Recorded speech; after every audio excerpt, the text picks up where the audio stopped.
How do you see the next 3 months play out in eastern Ladakh? Largely depend on how the talks progress. The talks towards disengagement and followed by de-escalations are on.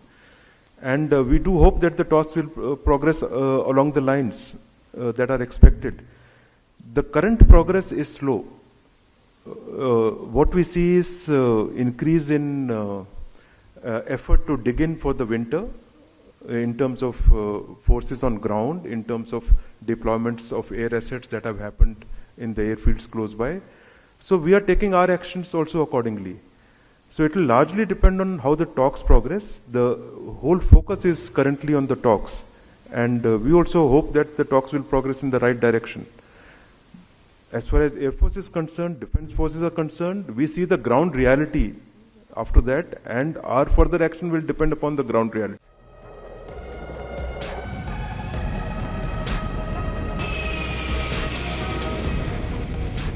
Air force क्या to front वार के लिए तैयार है? किस तरह की तैयारियां हैं एयरफोर्स की टू फ्रंट वार को लेकर? हमने कई बार इस विषय पे क्लियरली बोला है कि हम किसी भी कन्वेंशनल कॉन्फ्लिक्ट के लिए और किसी भी तरह के कॉन्फ्लिक्ट के लिए फुल्ली प्रिपेयर्ड है, एंड उसमें टू फ्रंट वॉर भी इंक्लूडेड है.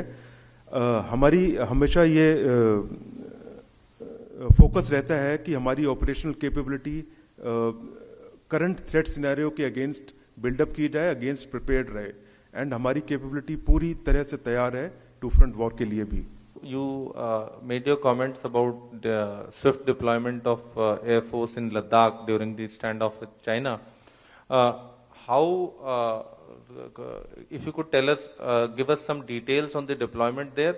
And sir, do we have an edge over China in terms of Air Force in that particular region?